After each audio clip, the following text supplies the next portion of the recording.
Not the actual person who did these things. And who was the actor playing Grizzly Bedlam? Was it Grizzly Bedlam or the Iron Sheik in 1990? That see, whoever they found that looked that much like Bruiser, even in silhouette, that's because that's a hard visage to replicate. I liked seeing the footage from Knoxville from the match with Savage because, and I've mentioned this before years ago when we talked about Bruiser on the show, it meant so much to him because when he got there that night and he had always assumed As actually I did. I thought, maybe we'll do some kind of DQ or something. Really? Yeah. Well, I went out a while ago. It was mixed with We started sleep. doing the promos. We were starting building the match that he wasn't going to win. Beat Randy Savage. And when I told him, I said, "Hey, Savage says he'll put you over. We're going to do the interference and distractions, blah blah blah." His eyes, Okay. his eyes got bigger, and that was, See ya. meant so much to him. That was the only time in his life he had been able to wrestle, more prominent matches on independent shows, and he'd done jobs for the WWF, but it was the only time in his career that he was figured in to a legitimate promotion with television and working with actual names, and got a chance to do that, and it thrilled him, and he never forgot about it. But it brought up something else too, because everybody talks these days about the dream matches. That we'll get to see Bryan Danielson against Twinkle Toes or whatever. At that period of time in the United States, the matches that we were able to present in Smoky Mountain Wrestling, the actual match so-and-so versus so-and-so may not have been a dream match in people's mind, but when we were able to put them together and people saw that it was possible, then they really, because in that match, you had Bob Armstrong and Dory Funk Jr. obviously were the ones that interfered. I tried to interfere on behalf of Bruiser, and Bob Armstrong came out to stop me. And then Dory Funk Jr. was there because Bob was working with a program with the folks. And Dory was able to shove Savage off the top when he was going for his elbow so that Bruiser could capitalize. But here we had the biggest drawing NWA World Heavyweight Champion of the 70s. The number 2 guy in the WWF of the 80s. Myself, who had been the top manager in WCW and NWA in the 80s. Bullet Bob, who was a Knoxville and a Southern wrestling legend. All of those people interacting that would never have crossed paths in any other place and time. And I think that's what I get a lot of feedback from the Smoky Mountain Wrestling fans, that they remember that fondly because they got to see such a variety. That's a pretty decent variety of not only talent from different organizations, but generations. That's one of the reasons I always love the main event of the Night Legends. I was so grateful for that, just because it's just such a variety of people, not just in the match, but on the ringside. Well, and for the people who don't have a copy of the Night of Legends DVD from JimCornette.com, and now it'll be a couple months before you can, if you haven't already ordered it. The main event was Bruiser Bedlam and Dory and Terry Funk, with myself in the corner, against Bullet Bob Armstrong, Tracy Smothers, and Road Warrior Hawk, with Ron Wright in their corner. And we hit all the generations. We hit, the names. We hit the current guy. Tracy was, at that point, our top regular babyface. Bullet Bob, of course, was the icon. The Both Brothers need no introduction. Bruiser was my top single heel at the time. Road Warrior Hawk was brought in to team with the babyfaces because of his history with me at the scaffold match. And me against Ron Wright. See, you had the wrestling business, that was 1994, and Ron Wright had started in, 1956. So you had 40 years of the wrestling business represented in that match with guys that were ranged in age from, Ron was in his 60s, and Tracy was barely 30. So those were cool. But anyway, back to the Dark Side episode. Lance Storm, you mentioned he did a very good job, but also Lance, of all people, not known as an old softy necessarily, but he teared up and kind of broke up talking about Bruiser. And that, I think, indicated what most of the guys in the locker room that came in contact with him thought about him.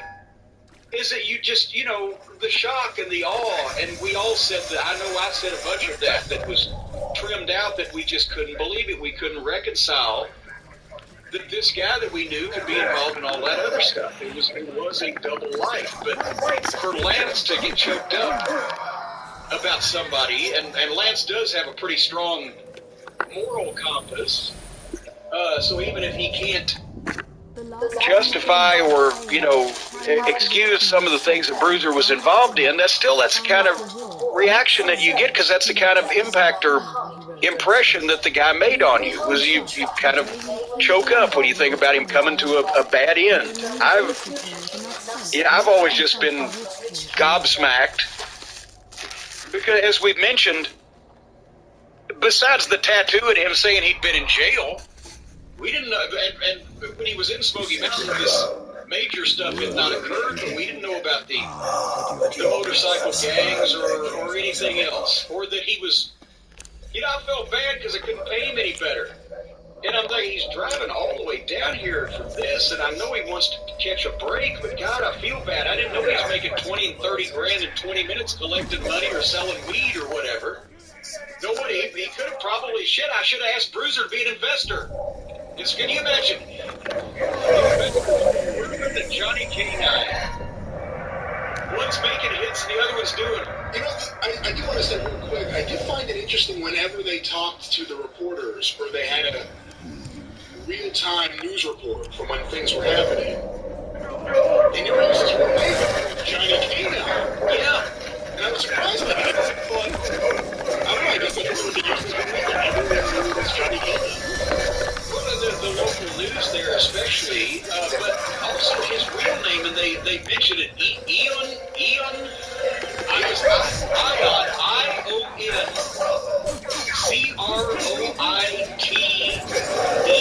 Croitru, I believe. But whatever the point, he told me, at the time I was running a wrestling territory, but it was still a halfway legitimate business. We reported things to the government and everything.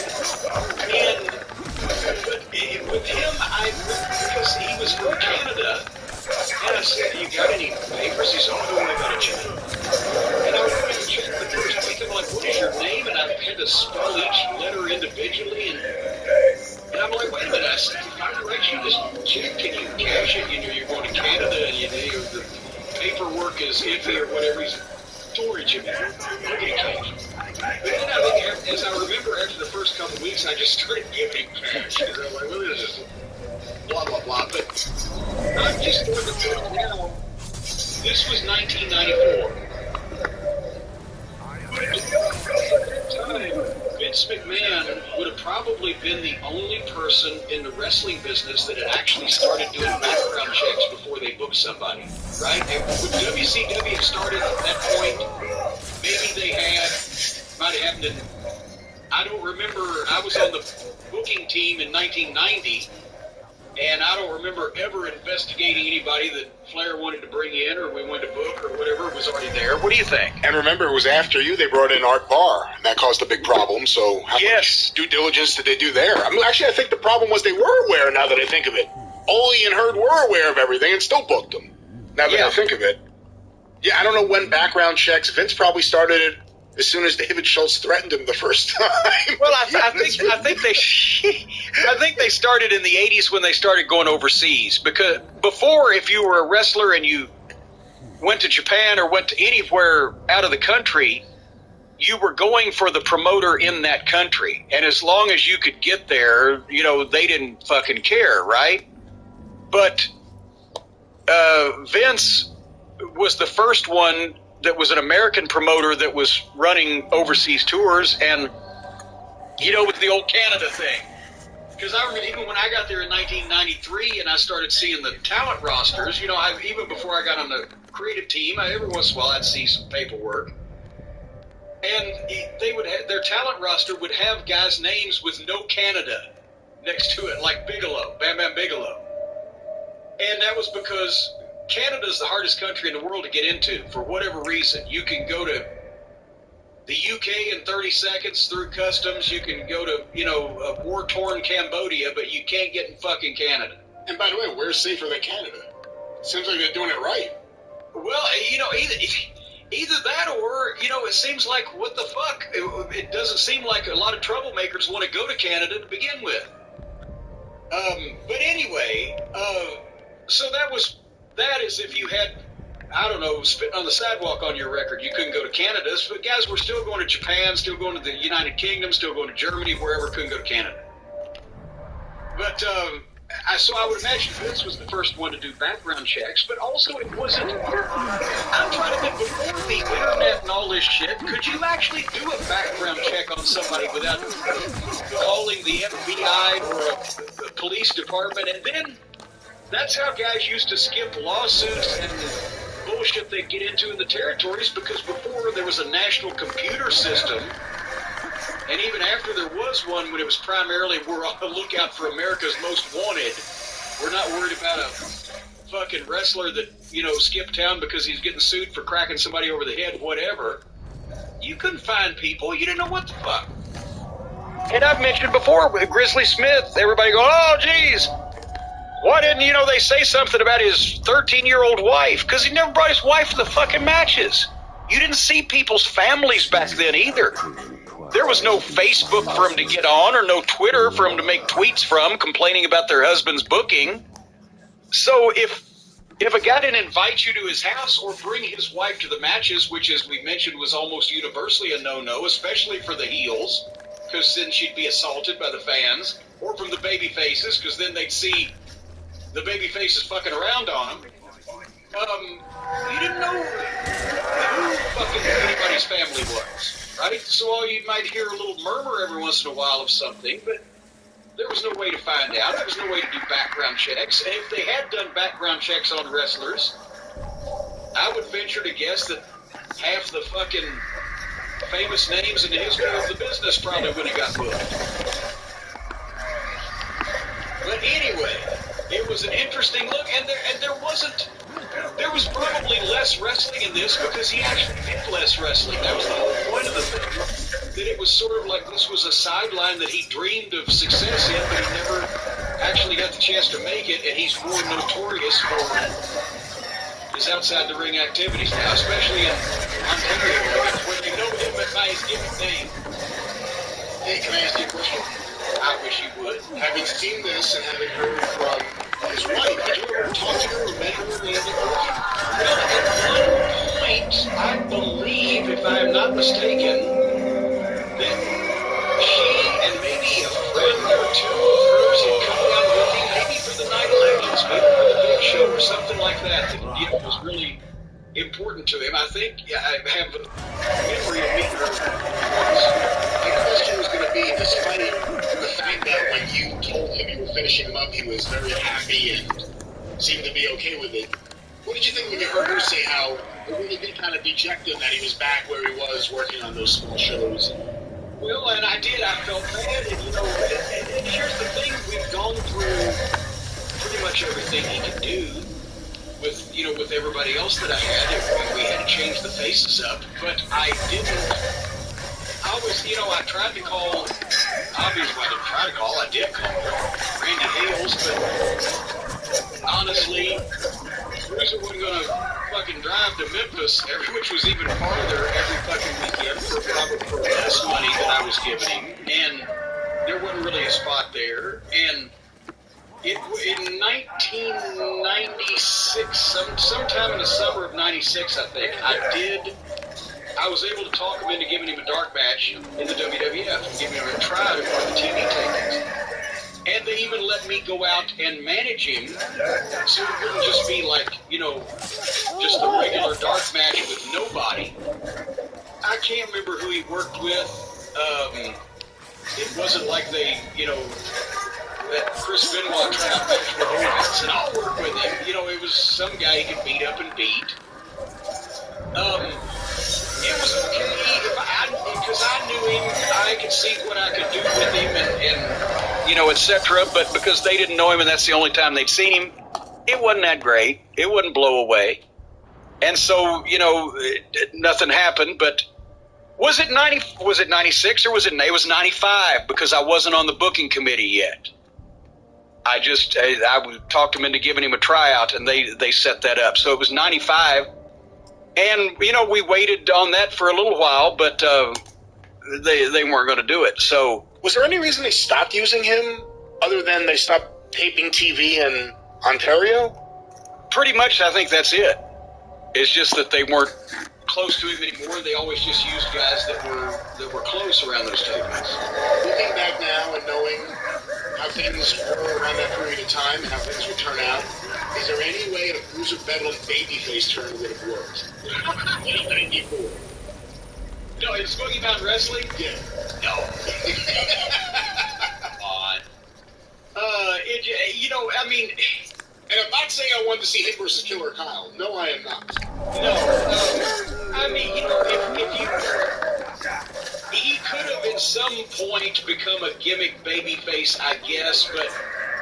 Still remember, he had never done promos before, so he was new on the promos. It was easier for him to do a little stuff and have me there to get some heat for him also while he got his feet with talking on television. But I don't know that he would have fit the picture as a gimmick babyface at that point in time with the talent roster, etc. Was it the same thing about Snow? How many guys did you use who had actually been in the business for over a decade but never really done promos? I'm trying to think where he would have done. No, and Al was the same thing. Al had done TV for the Capos in 1982. And not promos, just TV jobs. And that's the last TV he had done until 1994 when I brought him to Smoky Mountain. So he was a 12-year overnight success. Back to Dark Side. Any other big revelations to you about Johnny K-9 that you didn't know? Anything that really surprised you? Well, yeah, the fucking talk about him making 20 or 30 grand in 20 minutes of $100,000 worth of fucking, weed on the weed. $100 weed. Whatever the case, I'm like, Jesus Christ, again, I should have asked him to be the fucking financial backer. I didn't realize, who we were dealing with. I guess it was Canadian money. So now it's down to $67.42. For so many years, you've talked about him showing up at the Jeep with a shirt on and going through it. I feel like that was something. He's doing it with her brother, too. Yeah. Were you surprised that she was wife had the same story for her son and he left there that way? Did you think, in any way, maybe he got to Ohio and took off? No, we asked him. He told us the reason I moved. No, he stopped halfway and changed clothes. And that was the deal. It was an open-air Jeep, no shirt on, flip-flops, and baggy shorts. No matter what the weather was. It was, and every picture you saw of him, he's not wearing a shirt. But the hat, I guess because his head got cold, because it was bald. But anyway, another one of those people that you only meet in the wrestling business. And next week is going to be another one, Luna Vachon, who I just thought the world of. I thought she was a great talent, a great person. I'll be interested to see what goes on there. They've got Gangrel, they've got Medusa, some people that knew her well, so we'll see how that turns out. But that's next week on. But let's talk about. First of all, have you ever seen a documentary with so many different talking heads? There were a lot of people. Some people I was surprised by. Yes. I thought I was going to see you pop up with a comment or two.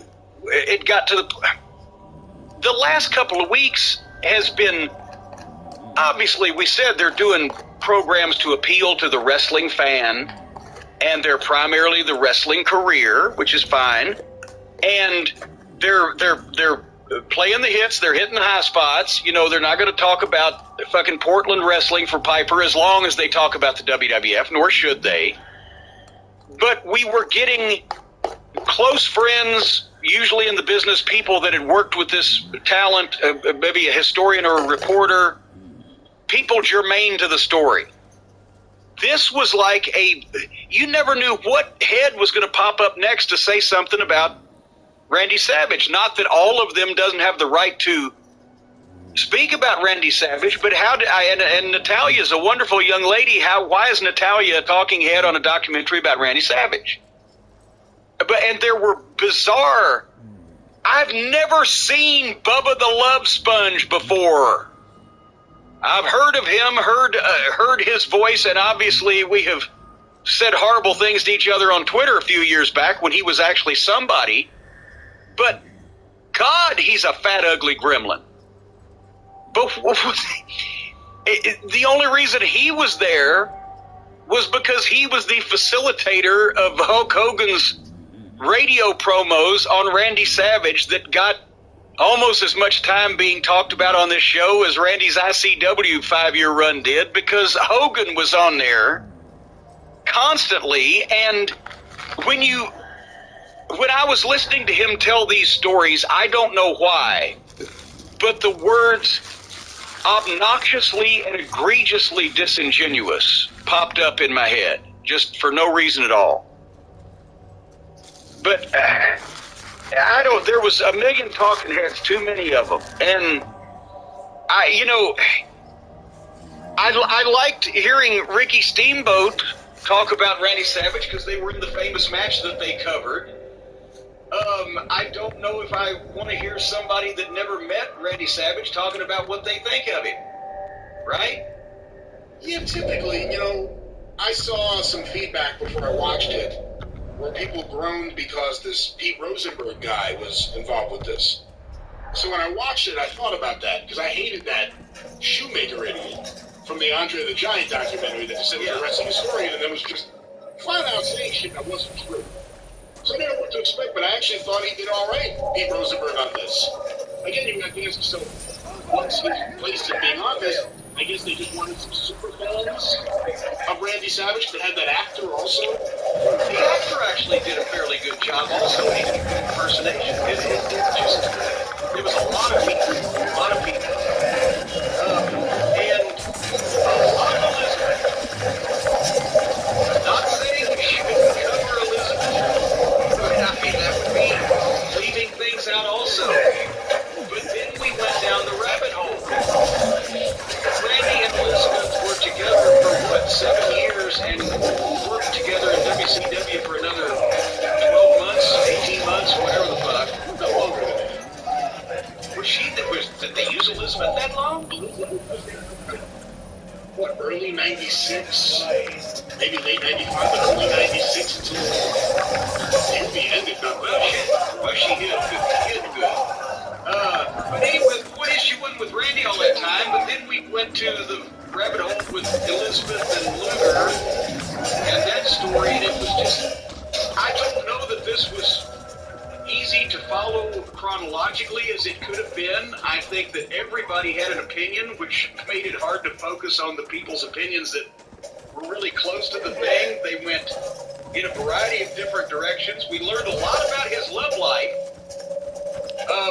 Yeah, the thing with Gorgeous George's sister where they said, like, we agreed not to show our camera because of some of the things we're about to say. I'm like, oh my God. Oh my God. What are they going to say? Talk about the dog Dalmatian, and they're going to talk, and what was it she said? I can't remember now. What was so controversial? The only thing I could think of was that Randy liked ecstasy. Well, I wouldn't know specifically, but if you showed me a video of Randy Savage at some period in his life and said, that guy's taking some chemicals, I wouldn't doubt you. But I don't know if she need to be presented like a mob witness for that. See, it would have worked in like 1980 because he could have used it in promos. I'm on ecstasy. It would have fit it perfectly.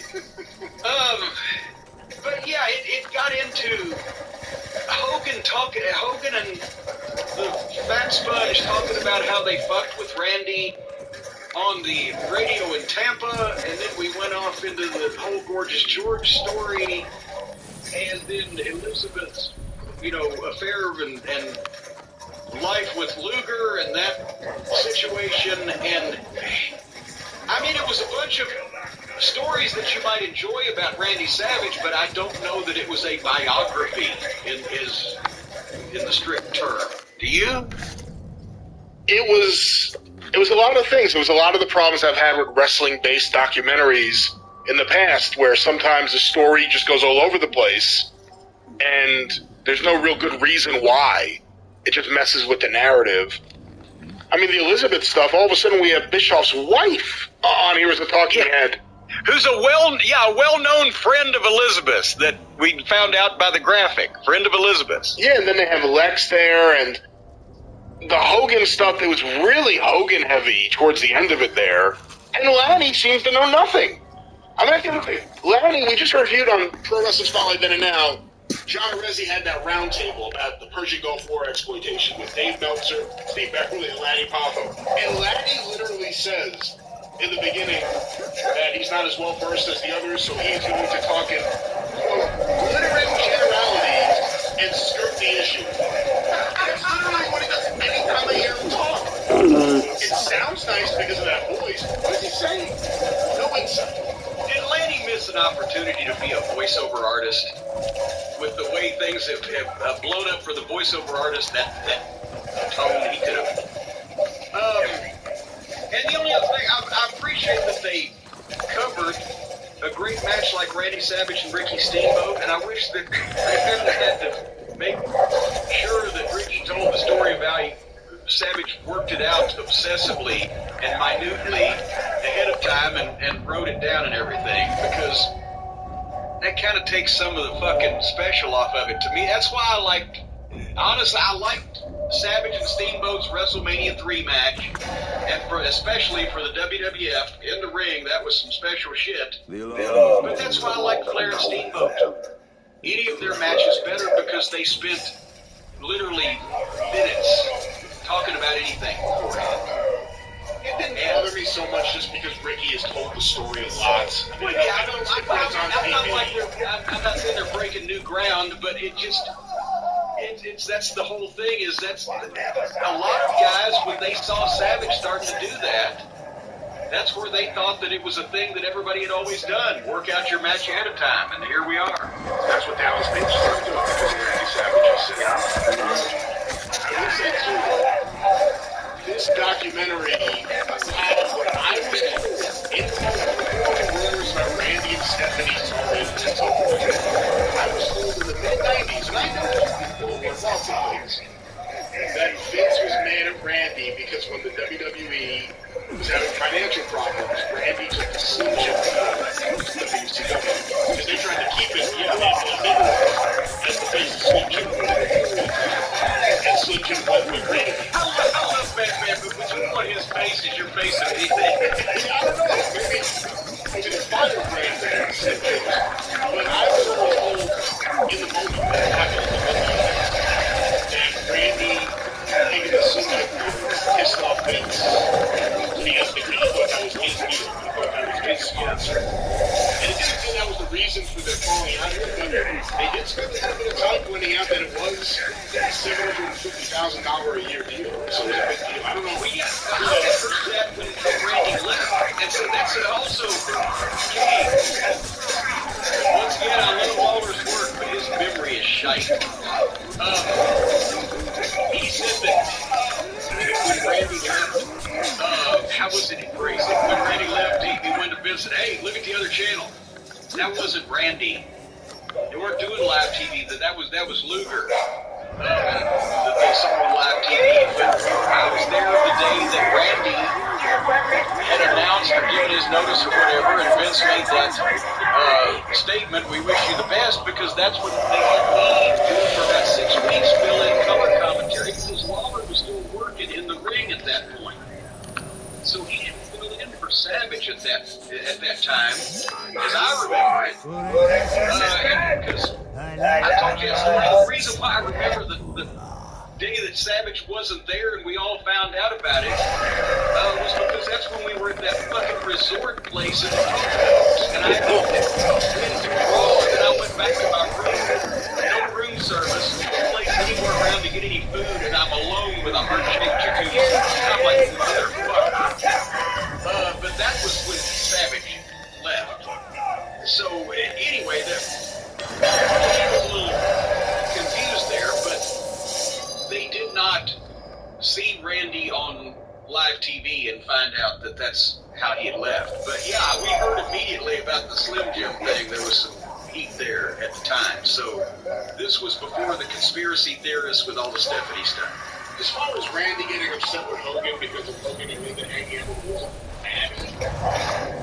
I don't know what happened. Didn't happen. Well, I don't know more than they said. The reason why that Elizabeth's bed was not being slept in, as Hogan referred to it, was because she had somehow met somebody and had had left Randy and had come to stay at Hulk and Linda Hogan's place, but was actually had her stuff there, but was staying with the guy that she had met that was not involved in the wrestling business. Now, that's not the way Hogan told the story. I bet you that those words have been uttered enough times. Knowing how disingenuous he is, and knowing now the story that he may have left out there, you totally see why Randy Savage would have killed the guy. Savage, I mean, Savage found out like this whole thing, and then they were providing the cover, and that's where Hogan ended up with the black eye. How about Hogan saying in the documentary that he's the one who popularized wrestlers moving to Tampa? Did you hear that? Yeah. So I brought a bunch of guys down. Because he's the fucking director of Florida tourism. They've been down there for quite a while. That's where he met them and got started in the business. And I also when he said, well, I don't think that Savage and Steamboat were trying to upstage my main event at WrestleMania 3. He's just full of himself. He's so full of himself. And then they go to Ricky, who says that they were. Yeah, we were going to upstage them. Yeah, of course they were. And for in-ring work, it wasn't hard. For importance, that was the hill to climb. But the Bubba the Love Sponge thing is so weird. All the people that they were tying for this band. Natalia's bored. She has a little bit of a story because her dad worked there and he was Randy, but she's an active wrestler. That's not why they would get her there. Because they Curtis Hawkins, or whatever his name was, and he was a fan of theirs. When he was a kid, just some of that. But Hogan and Bubba, they don't talk to each other. well, that's what I was going to say because I mean, the Love Sponge only gotten on a show like this for any reason. Hulk Hogan said, "Oh yeah, you ought to talk," but they're on the outs, right? Because they sued each other because fucking Bubba's wife Bubba tried to ruin Hogan's life and career. So now they're both commenting on a show that Bubba the Love Sponge has nothing to do with the subject whatsoever, except that he was the facilitator and the channel for which Hogan used to fuck with Savage when Savage was mad at him. Who knows? Maybe they've all become Christians and they've forgiven each other. Bubba the Love Sponge looks like possibly a little bit more articulate Larry Finn. Because, you know, when Elizabeth debuted, she wasn't like the cavalry woman. She was kind of a confident leader woman. She had a point in those early episodes that she was a manager on, although when you watch the documentary with them, it sounded like she was the very first lady ever. No one had ever thought about doing something with her wife or girlfriend before, which, again, WWE history. But the rumor had been that Vince wanted Randy to have a valet, and the woman he originally had in mind before Randy said no, my wife, was Julie Valentine, Greg Valentine's wife. Did you ever hear that? You know, now that you've brought it up, I have heard that rumor, but I never heard it from any official source. I don't know. I have no idea. I do know that apparently Julie Valentine is she the one that stooged on when she and Greg split up. She stooged on the boys bringing back tens of thousands of dollars from Japan in cash and not paying tax on it. I was told that somewhere around the early to mid 80s. I was told that story at one point. Yeah, they got 20 grand in their fucking fanny pack and it knew, right? And that's what I knew eventually. Well, that was Randy Savage, Such as it was. Hey, I'm a huge Randy Savage fan. He was an incredible, unique talent. I was not as big a fan of this program as I was the ones on Roddy and Austin, just because. And they have different directors doing them. So I guess we're going to get different takes on things, but this was just kind of all over the place to me. A little kitschy to me, dog.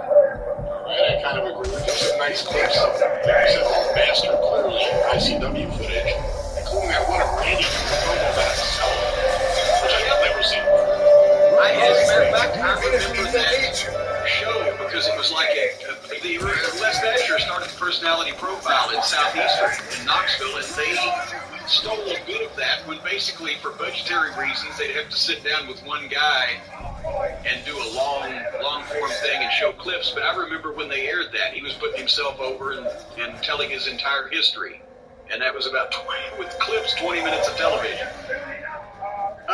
But we did also get covered the most important part of Randy Savage's huge media career, his rap album.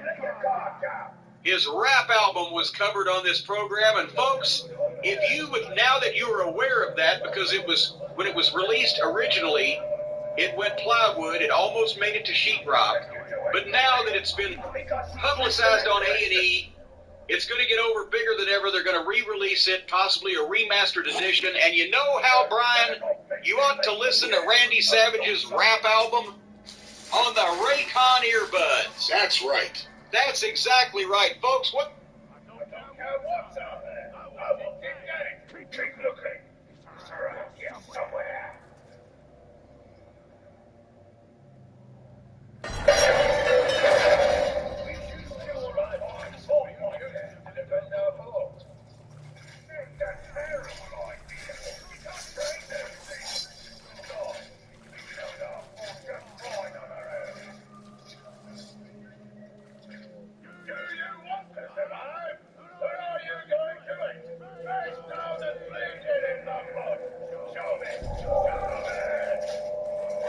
The fort's got so many slaves to keep it running.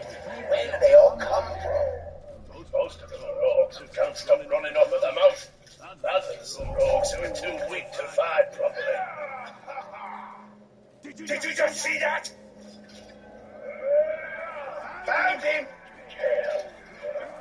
Get this tongue off me! So bitch! Kill him! Hit him in the gaps like that! Time for money! Where have you? No last words!